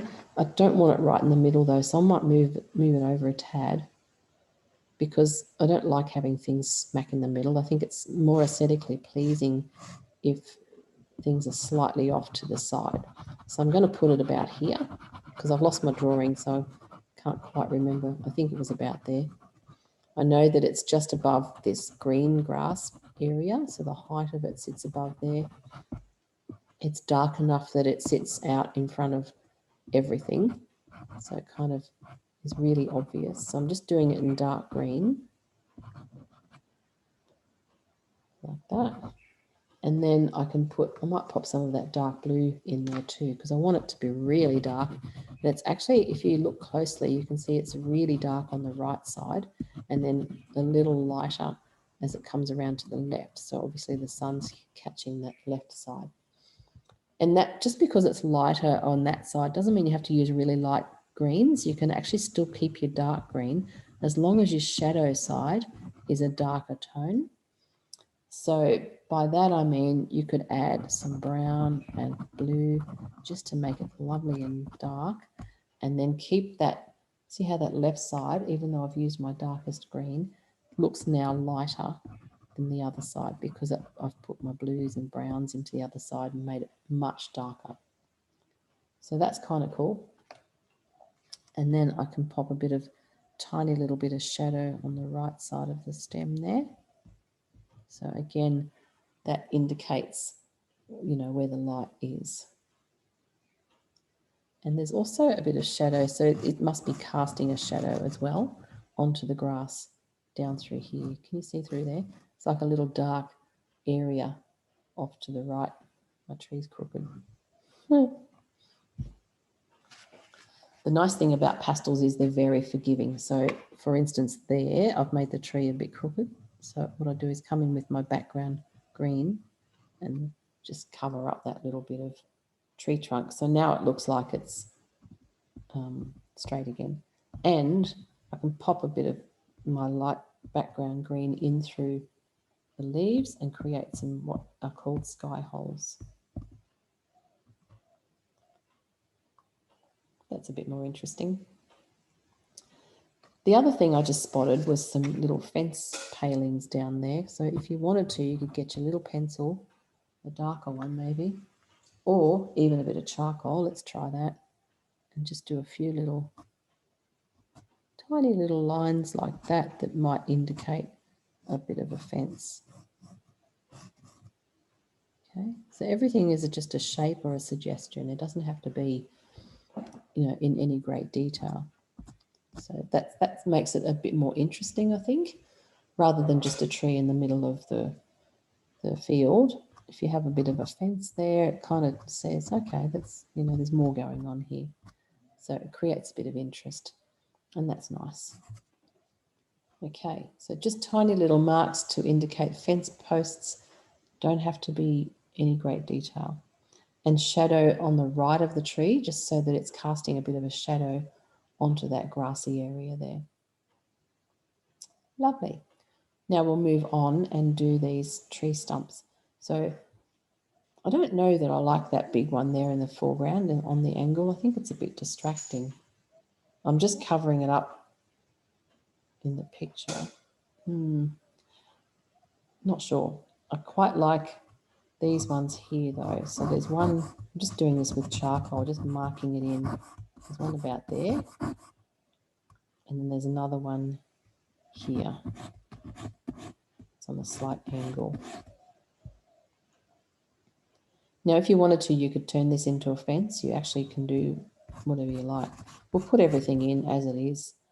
You know what though? If you don't like it, you can always get it off. You can always take it out and make it disappear. So that's what's really nice about pastels too, is you can fix things up and remove them, go over them, and you know, undo things quite easily. So it's very forgiving, which is awesome. Okay, so they're basically the shapes of those tree stumps, or whatever they are. Now, let's have a look at these. So they're all dark on the right side and they're all quite light on the left side, aren't they? They're probably, if you squint, if you look at your black and white picture, the left side or the light side of those is probably one of the lightest areas in the whole picture. Similar tone to this pale grass that they're sitting inside. So let's darken off the right hand side of those. I'm going to go back to my dark blue because that's what's working so far. So I'm just going to stick with that. If I needed to darken it more, I can add some black or blue violet. So just marking that in nice and dark down those sides on the right.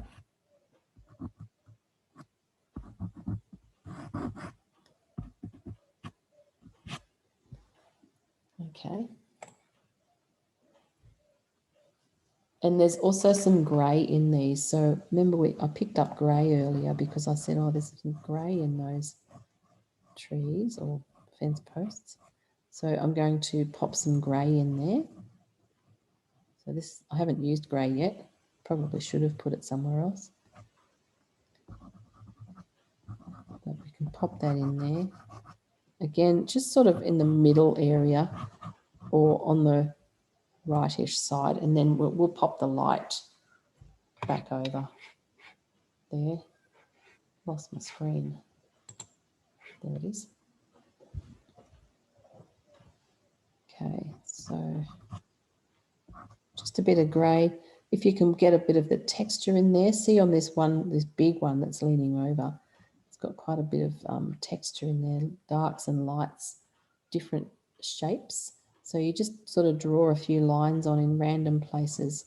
Press harder where you want it to be a little bit brighter and lighter where you don't. And that will give it that woody grain kind of feeling. And if you haven't got enough of that feeling, then just what I'm going to do is pick up my dark blue again. So that's my dark one that I used, and just kind of go over it in a couple of spots where I want it to look more woody. So you can come back with your dark if you need to and just make that a bit stronger.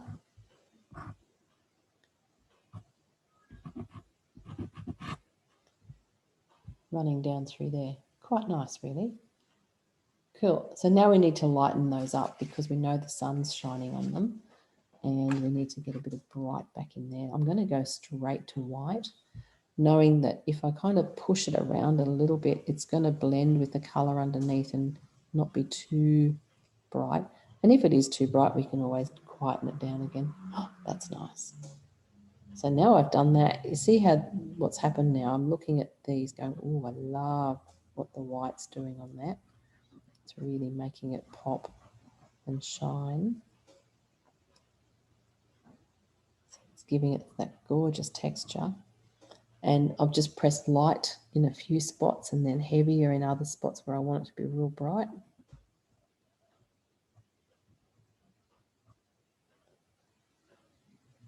Ooh. Now I want to put the same white on my tree where the light is. Remember, I dulled it down a bit with the green because I wanted it to be warmer, but now I'm going to add some of my white over there because I think that'll be quite nice. Just lightening up these guys. See, it's just telling us where the light's coming from. This is the exciting part. This is where you get to do all the fun bits and make things really shine. We're going to put some white in through this grass as well, but before I go there, I'm just going to highlight some of my light bits on my tree. Yeah. Now you're talking. Don't have to do all of them, just do a few. Because if you do too many, it kind of loses its oomph or the wow factor. That'll do. Okay, gorgeous.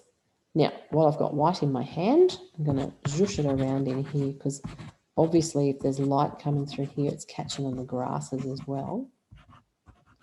And I'll go over this with my other colour in a sec, that straw colour.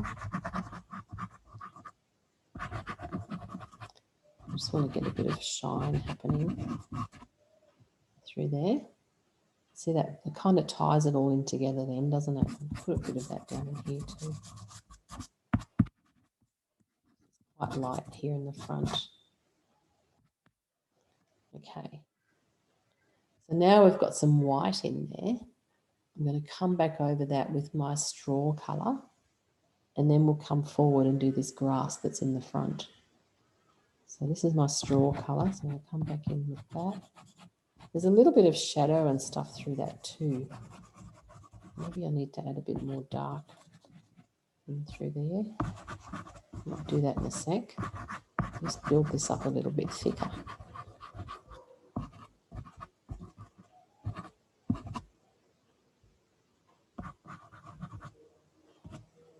So before we move on, I'm going to again grab my blue again. I'm using a lot of this dark blue today. I'm usually a blue-violet girl. I like my dark violets, but I think the blue is working really nicely. So I'm just going to push a bit of that around. See those little shadow areas under there that you can see, you know, where all this grass is kind of layered on top of each other and it's creating all this shadow underneath. So I've put some blue down. I'm putting some of this brown in as well, this reddy brown colour. Because blue and brown make yummy grey and really nice shadows. So I'll put a bit of that through there. And then I'm going to come back over it with this straw colour again and start to do some more grass-like movements. So rather than using it on its side to get a wide mark, I'm now using the end of the pastel, so that gives me a much finer line. See how I'm getting those lovely fine lines? And if I just crisscross these over each other and build up the thickness or the density of that grass, it's starting to look now like it's got some body. So we're just building it up nice and thick and looking at the direction that it's all kind of growing in. It's all over the place, a little bit skew-whiff. But essentially it's kind of going up and down. And so when you finish doing this bit, so I'm just kind of scribbling my lines. Again, I'm keeping the pastel on my paper. I do this a lot. I actually hold it on the paper without lifting it up very often. I find that gives me a really nice sort of continuous mark. I don't have interrupted marks, you know, it just keeps it all sort of flowing. And so I like the way that works. You might find if you get a lot of pastel down on your paper, it's harder to make it stick because, you know, once you get too many layers, it kind of won't stay anymore. But even if I'm hardly touching the paper, I still sort of keep it on there. And then when I want a harder line, I just press a bit firmer to create, you know, the brighter kind of marks like this. But I find I get a much more natural effect if I don't lift it off too often. Especially when you're filling in all these sort of biggish areas. Okay. So if you've done a bit of a scribble around there and got some texture happening, it's starting to make some sense now. But see how we've got a few strands of grass that sort of come up into that darker background area. So they're not all the same height and they're not all running in the same direction, but we've got a few little loose ones that just grow up beyond that mound, I guess. So we want to have a few of those just popping up into that background area so it looks more natural and it sort of joins the two together. Okay, so just to soften off the edge, make it a bit more feathery and a bit more interesting. So try to keep your lines kind of natural looking, some kind of cross over each other and not all up and down straight. They sort of crisscross across each other and there's not that many of them, so don't overdo it. Try not to. Cool. And then while you've got that colour in your hand, you can kind of just do the same, not the same sort of thing, but just do some more little random marks down here in the foreground because we've got a bit of that going on here too. It's a little bit flatter, this part, because it's closer to us as well. Okay.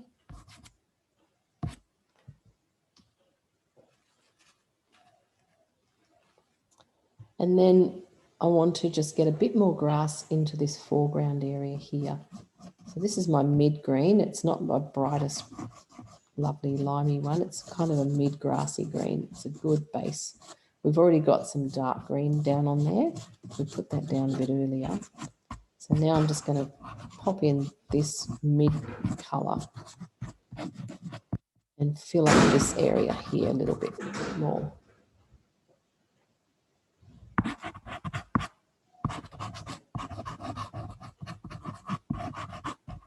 So again, doing soft little grassy sort of shapes.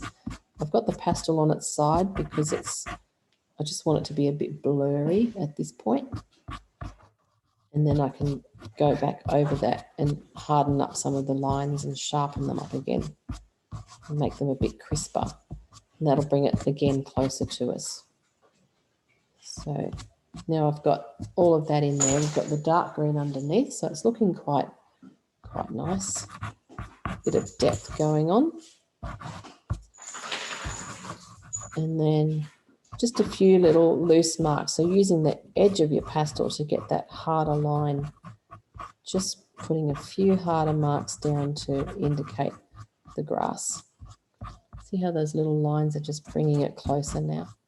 Bring it all forward because we've got more detail and you can see the sharper lines as you go. If you want to add some more tones to that, you could add a bit more dark green and you know, vary the greens a little bit if you wanted to. I'm quite happy with how this is turning out. So that's pretty much our little landscape. Worked out all right. Do a few little dark marks around the front here, just to get a bit more depth underneath that lighter grass. And as I said, if you wanted to touch up the grass here in the foreground, you can put a bit more shadow or dark under there.